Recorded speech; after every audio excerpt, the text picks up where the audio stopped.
महा एपिसोड अर्शी का भयंकर बदला, थप्पड़ के बदले अनिरुद्ध को हुई जेल। दोस्तों, स्टार प्लस के नंबर 1 शो झनक की कहानी अब एक ऐसे मुकाम पर पहुंच चुकी है जहां से लौटने का कोई रास्ता नहीं बचा है। अब तक हमने बोस हाउस में कई छोटे बड़े तूफान देखे हैं, लेकिन अब जो होने वाला है वो एक ऐसा महातांडव है जो पूरे परिवार की बुनियाद को जड़ से हिलाकर रख देगा। दर्शकों ने कभी सपने में भी नहीं सोचा होगा कि जिस अनिरुद्ध को हम उसकी समझदारी, शांति और सुलझे हुए व्यवहार के लिए जानते हैं, वो कभी ऐसा खौफनाक कदम उठाएगा। अनिरुद्ध और अर्शी का रिश्ता, जो पहले ही कांच की तरह चटक चुका था, अब चकनाचूर होने वाला है। आज के इस खास एपिसोड अपडेट में हम आपको बताएंगे कि कैसे एक पल का गुस्सा, एक पल का आक्रोश किसी इंसान की पूरी जिंदगी बदल सकता है। आज हम बात करेंगे उस जोरदार थप्पड़ की जिसकी गूंज से न सिर्फ बोस हाउस की दीवारें हिलेंगी, बल्कि इसके बदले में अर्शी एक ऐसा भयंकर इंतकाम लेगी जिसके बाद अनिरुद्ध को सीधे जेल की काल कोठरी नसीब होगी। दिल थाम कर बैठिए, क्योंकि झनक का ये महा एपिसोड आपके रोंगटे खड़े कर देगा। कहानी की शुरुआत उस चिंगारी से होती है जो काफी समय से अनिरुद्ध और अर्शी के बीच सुलग रही थी। हम सभी जानते हैं कि अर्शी के दिल और दिमाग में झनक को लेकर कितनी गहरी नफरत और असुरक्षा यानी इनसिक्योरिटी भरी हुई है। अर्शी को हर पल यही लगता है कि झनक उसके पति और उसकी जिंदगी पर कब्जा करना चाहती है। वहीं दूसरी तरफ अनिरुद्ध अपनी ही उलझनों का शिकार है। वो झनक के प्रति अपनी जिम्मेदारियों और अपनी अनकही भावनाओं को लेकर हमेशा एक कश्मकश में रहता है। वो अर्शी के साथ अपना रिश्ता निभाने की पूरी कोशिश कर रहा है, लेकिन अर्शी के ताने, उसका शक और उसका घमंड अनिरुद्ध को अंदर ही अंदर खोखला कर रहे हैं। आने वाले महा एपिसोड में हम देखेंगे कि बोस हाउस के हॉल में एक बार फिर से भयंकर बहस छिड़ जाती है। मुद्दा एक बार फिर से झमक ही होती है। अर्शी अपना आपा खोकर सारी मर्यादाएं लांघ जाती है। वो अनिरुद्ध के चरित्र पर उंगलियां उठाती है और झनक के लिए ऐसे गंदे, नीच और चुभने वाले शब्दों का इस्तेमाल करती है जिन्हें सुनकर कोई भी शरीफ इंसान शर्म से पानी पानी हो जाए। अर्शी झनक को चरित्रहीन साबित करने पर तुली हुई है और अनिरुद्ध पर आरोप लगाती है कि वो अपनी पत्नी को धोखा देकर एक नौकरानी जैसी लड़की के साथ चक्कर चला रहा है। अनिरुद्ध बार बार अपने हाथ जोड़कर, अपनी आवाज नीची करके अर्शी को समझाने की कोशिश करता है। वो कहता है, अर्शी, तमाशा मत करो, घर के बड़े देख रहे हैं, अपनी ज़ुबान पर लगाम लगाओ। लेकिन अर्शी के सिर पर तो मानो सृष्टि मुखर्जी का अहंकार सवार है। वो अनिरुद्ध की एक नहीं सुनती और अपनी कड़वी जुबान से जहर उगलती रहती है। जब पानी सिर से ऊपर चला जाता है और अर्शी कुछ ऐसा कह देती है जो सीधे झनक के सम्मान और अनिरुद्ध की इंसानियत पर गहरा प्रहार करता है, तब अनिरुद्ध के सब्र का बांध टूट जाता है। महीनों की घुटन, महीनों का तनाव और पल पल का अपमान एक ज्वालामुखी बनकर फूट पड़ता है। अनिरुद्ध की आंखों में खून उतर आता है, उसकी नसें तन जाती हैं और उसका दिमाग सुन्न पड़ जाता है।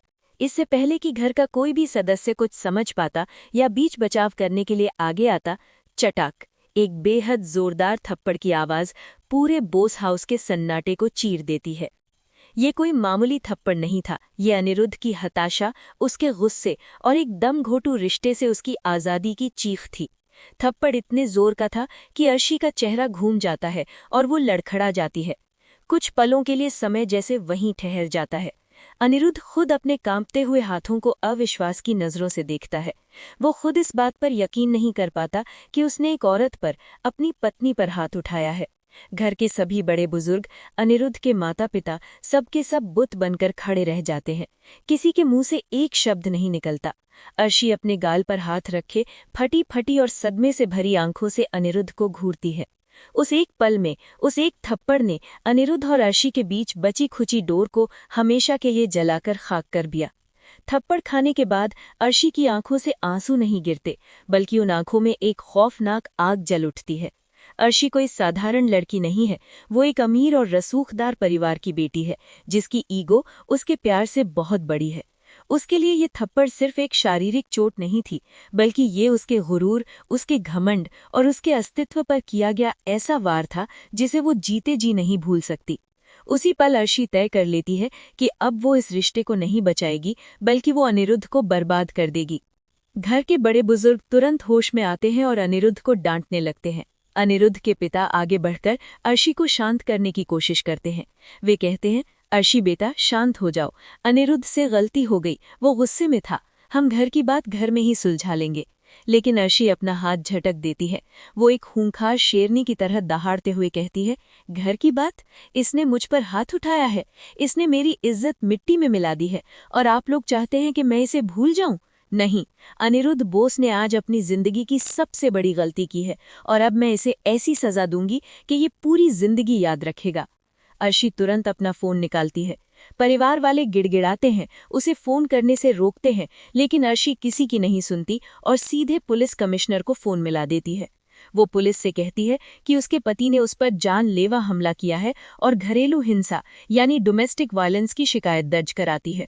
कुछ ही मिनटों के भीतर बोस हाउस के बाहर पुलिस की गाड़ियों के सायरन गूंजने लगते हैं। पूरे मोहल्ले में तमाशा बन जाता है। जिस बोस परिवार की समाज में इतनी इज्जत थी, आज उसी परिवार के दरवाजे पर पुलिस खड़ी थी। इंस्पेक्टर अंदर आते हैं और अर्शी की शिकायत पर तुरंत एक्शन लेते हुए अनिरुद्ध को गिरफ्तार करने का आदेश देते हैं। ये दृश्य दर्शकों की आंखों में आंसू ला देगा। अनिरुद्ध कोई विरोध नहीं करता, वो अपनी जगह पर बिल्कुल शांत खड़ा रहता है। शायद उसके अंदर का इंसान जानता है कि किसी भी सूरत में औरत पर हाथ उठाना गलत है, और वो इस सजा को मानसिक रूप से स्वीकार कर चुका है। पुलिस वाले आगे बढ़ते हैं और उस शानदार इज्जतदार अनिरुद्ध बोस के हाथों में हथकड़ी पहना देते हैं। घर की औरतें रोने लगती हैं। अनिरुद्ध की मां का बुरा हाल हो जाता है। वे पुलिस वालों के पैरों में गिरने को तैयार हो जाती हैं, लेकिन पुलिस कहती है कि ये गैर जमानती अपराध की श्रेणी में आता है और उन्हें अनिरुद्ध को लेकर ही जाना होगा। पुलिस अनिरुद्ध को कॉलर से पकड़कर घसीटते हुए घर से बाहर ले जाती है। अर्शी दरवाजे पर खड़ी होकर एक विलेन की तरह मुस्कुराती है। उसके चेहरे पर अपने पति को जेल भिजवाने का एक अजीब सा खौफनाक सुकून होता है। इस पूरे दिल दहला देने वाले ड्रामे के दौरान अगर कोई सबसे ज्यादा टूट रहा है तो वो है झनक। दूर एक कोने में खड़ी झनक इस पूरे विनाश को अपनी आंखों से देख रही है। उसके आंसू नदी की तरह बह रहे हैं और उसके मुंह से आवाज तक नहीं निकल रही। झनक के होश उड़ चुके हैं। उसके पैरों तले से पूरी जमीन खिसक गई है। वो जानती है कि इस पूरे फसाद की जड़ वो खुद है। भले ही उसने कुछ नहीं किया, लेकिन अर्शी का गुस्सा और अनिरुद्ध का थप्पड़ दोनों के केंद्र में झनक ही थी। जब पुलिस अनिरुद्ध को लेकर दरवाजे से बाहर जा रही होती है, तब झनक मुड़कर एक आखिरी बार घर की तरफ देखती है। उसकी नजरें सीधा झनक की आंसुओं से भरी आंखों से टकराती हैं। उस एक पल के आई कांटेक्ट में हजारों बातें कही और सुनी जाती हैं। अनिरुद्ध की आंखों में झनक के लिए कोई शिकायत नहीं है, बल्कि एक गहरी चिंता है कि उसके जाने के बाद इस घर में झनक का क्या होगा। अनिरुद्ध के जाते ही झनक वहीं फर्श पर गिर पड़ती है। उसका दिल चीख चीख कर रोता है। वो इंसान जो हमेशा उसके लिए एक ढाल बनकर खड़ा रहा, जिसने दुनिया वालों के ताने सहे लेकिन झनक पर आंच नहीं आने दी, आज वो इंसान एक मुजरिम बनकर काल कोठरी में जा रहा है। झनक खुद को कभी माफ नहीं कर पाएगी। ये महा एपिसोड सिर्फ एक अंत नहीं, बल्कि एक नई और भयंकर शुरुआत है। अनिरुद्ध के जेल जाने के बाद बोस हाउस नर्क बन जाएगा। पूरा परिवार इस बदनामी और बर्बादी का ठीकरा झनक के सिर फोड़ेगा।